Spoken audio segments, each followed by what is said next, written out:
हमारी बातों पे गौर कर रहे हैं। तो मैं निकिता तिवारी अपने सहपाठियों के साथ मोहित, नेहा और निखत के साथ यहाँ एक महत्वपूर्ण विषय पे चर्चा करने हेतु उपस्थित हुए हैं। जैसे कि आपको पता ही होगा कि 1 से लेकर 7 अगस्त तक स्तनपान सप्ताह बनाया जा रहा है। क्या किसी को पता है स्तनपान क्या होता है? माँ के द्वारा पिलाया जाता है उसे स्तनपान कहते हैं। डॉक्टर की सलाह भी यही होती है कि 6 माह के बच्चे को माँ का दूध भी पिलाया जाता है। जो अब हम बात करते हैं कि स्तनपान कब शुरू किया जाता है। जो नॉर्मल डिलीवरी वाली महिलाएं होती हैं उनको 1 घंटे के अंदर स्तनपान करवाना शुरू कर देना चाहिए। और अगर हम बात करें ऑपरेशन वाली महिलाओं को, उनको 4 घंटे के अंदर स्तनपान करवा देना चाहिए। अब मैं बुलाना चाहूँगी निखत को, जो आपको आगे के फायदे बताएंगे। जैसे कि आपको निकिता ने बताया है कि स्तनपान क्या होता है, तो मैं उसके बारे में बताऊंगी कि उसके फायदे क्या होते हैं। सबसे महत्वपूर्ण बात यह है कि बच्चे और माँ के बीच में एक अच्छा बेहतर संबंध बनाता है। और माँ के दूध में ऐसे पोषक तत्व होते हैं जो बच्चे के लिए काफ़ी लाभदायक होते हैं और उनको अनेक बीमारियों और रोगों से बचाता है। और ये बच्चे के लिए ही फायदेमंद नहीं होता है, ये माँ के लिए भी फायदेमंद होता है। क्योंकि जब प्रेगनेंसी के टाइम जब माँ का वजन बढ़ता है, अगर वो बच्चे को स्तनपान कराती है तो उसका वजन भी कम होता है। तो आपका जानकारी जैसा कि आपके साथी हमारे साथी ने बताया कि स्तनपान दिवस है, आप सभी को स्तनपान दिवस की हार्दिक शुभकामनाएं। मेरा नाम मोहित टमटा है, बीएससी नर्सिंग का प्रथम वर्ष का छात्र हूँ। तो आज आपको स्तनपान के बारे में थोड़ा हम कुछ बातें बताना चाहते हैं। स्तनपान क्या है? जैसे कि मेरे साथी ने बताया, स्तनपान माँ के स्तन द्वारा बच्चे को दिए जाने वाला प्राकृतिक दूध, वही हम स्तनपान कहते हैं। तो स्तनपान आज आधुनिक समय में हम टेक्नोलॉजी की ओर बढ़ते जा रहे हैं। तो आधुनिक समय में जैसे हम बढ़ते जा रहे हैं समय की ओर, तो आज हम पाउडर का दूध, पैकेट का दूध और ये इस्तेमाल करके बच्चे को पिला रहे हैं, जो कि हम अपनी पुरानी पद्धति को भूलते जा रहे हैं। पहले हमारे घरों में दादी हमारी कहते हैं, नानी, दादाजी, हमारे अम्मा बाबू सब कहते थे कि बच्चे को अपने कहते हैं स्तन का दूध पिलाओ, जिससे उसका विकास होगा, उसकी रोग प्रतिरोधक क्षमताएं बढ़ेंगी और उससे कई सारे सुपोषित बच्चे तैयार होंगे। अगर सुपोषित बच्चे तैयार होंगे तो विकसित भारत तैयार होगा। तो बच्चे को कहते हैं सुपोषण देना है, तो पहले उसको बचपन से कहते हैं हमें पैदा होने के बाद ही उसे मिलकर स्तन का दूध देना पड़ेगा।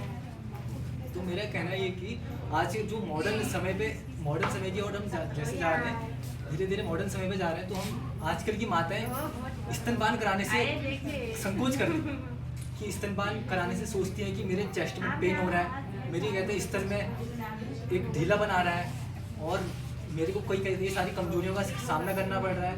तो ये एक सोचने वाला विषय है। तो इस विषय को आज हमारे कहते हैं प्राचीन जो हमारी सभ्यता थी, तो हमारे जो दादाजी, हमारे नाना जी थे, वो बताते थे कि हमें स्तनपान कराओ बच्चे को और बच्चे के साथ ज़्यादा टाइम स्पेंड करो, बच्चे के साथ ज़्यादा समय व्यतीत करो। अगर हम बच्चे के साथ ज़्यादा समय व्यतीत करेंगे तो उससे हमारे उसका मनोवैज्ञानिक रिश्ता तैयार होगा, उसके साथ हमारे एक मानसिक एक रिश्ता तैयार होगा, माँ बेटे का रिश्ता मजबूत होगा। उससे माँ बेटे का रिश्ता मजबूत होगा, जिससे हमारे कहते हैं माँ बेटे का रिश्ता मजबूत होगा। और उसी तरीके से हम बच्चे को आगे कहते हैं हम तैयार कर सकते हैं, मानसिक तौर पे भी और शारीरिक तौर पर भी। तो मेरा ये पॉइंट था कि आजकल मतलब मॉडर्न समय पे हमारे कहते हैं लोग स्तनपान कराने से बहुत कुछ माताएं सोच रही हैं। तो ऐसा नहीं है कि कहते हैं इससे कहते हैं बच्चे को हम पिला रहे हैं तो हमें कमजोरी होंगी, ऐसा नहीं है। इससे कहते हैं कई सारी माताओं को कहते हैं फायदे होते हैं। उनको छाती का कैंसर, जो स्तन का कैंसर होता है, वो नहीं होता है। अगर हम स्तनपान कराएंगे तो महिला को ये फायदा है कि माता को ये फायदा है कि स्तन से उसके कहते हैं स्तन कैंसर नहीं होगा उसको, और उसको कहते हैं स्ट्रेस फील नहीं होगा।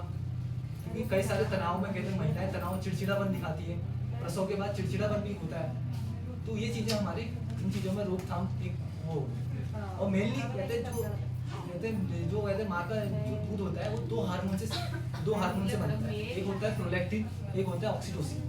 प्रोलैक्टिन हार्मोन हमारा अगर जितना ज़्यादा स्रावित होगा, जितना ज़्यादा सेक्रेट होगा, उससे उतना ज़्यादा हमारा मिल्क प्रोड्यूस होगा, दूध का उतना ज़्यादा उत्पादन होगा। अगर प्रोलैक्टिन हार्मोन होगा, उससे हमें जो मासिक चक्र आते हैं, जैसे महिलाओं को मासिक चक्र आते हैं, तो उसमें भी रोकथाम आएगी, उसमें भी बहुत सारी कहते हैं रोकथाम देखने को मिलेगी।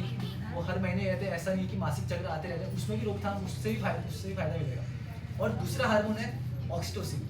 ऑक्सीटोसिन हमारे जो प्रसव के बाद एकदम रक्त का स्राव होता है, जो रक्त का स्राव होता है तो उसमें कहते हैं कमी आती है, रक्त स्राव नहीं होता है। और माता का कहते हैं जो कहते हैं आगे से जो स्तन में एक कहते हैं निप्पल होता है, उसमें कहते हैं सिकुड़न, और कहते हैं जब बच्चे का कहते हैं जब बच्चा दूध पीने के बाद छोड़ देता है तो सिकुड़न होती है और फैलाव होता है, उस हार्मोन से वो होता है। तो मैं ये फिर मेरा दूसरा पॉइंट है कि अब मैं चाहता हूँ कि जब स्वस्थ माँ हो तो स्वस्थ शिशु का निर्माण होगा। स्वस्थ माँ स्वस्थ शिशु का निर्माण होगा। स्वस्थ माँ तभी हो सकती है जब माँ का आहार संतुलित होगा। लोगों को स्तनपान के बारे में बता रहे हैं कि कैसे करना है, किस तरीके से करना है, क्यों करना है, हर चीज़ हम आपको बता रहे हैं। ये जानकारी केवल आप अपने तक ही सीमित ना रखें, अपने आस पड़ोस और सभी लोगों को बताएं। किसी भी तरह के विज्ञापन पे आप बिल्कुल भी भरोसा ना करें। घुट्टी या किसी भी तरीके की जो चीज़ें जगह जगह लोग देते हैं, उस चीज़ों पे विश्वास ना करें।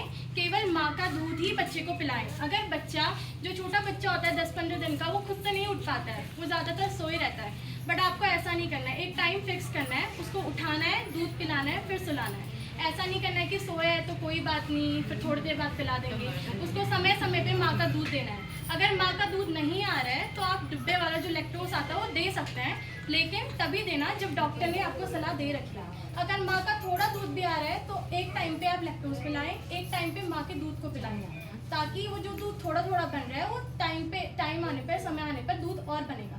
अगर वो थोड़ा दूध भी आप नहीं पिला रहे हो तो समय के साथ जो दूध बन भी रहा था माँ का, वो भी बंद हो जाएगा। तो ये जानकारी केवल आप अपने तक ही सीमित ना रखें, अपने आसपास के लोगों तक को भी बताएं और स्तनपान को ज़्यादा से ज़्यादा बढ़ावा दीजिए। धन्यवाद।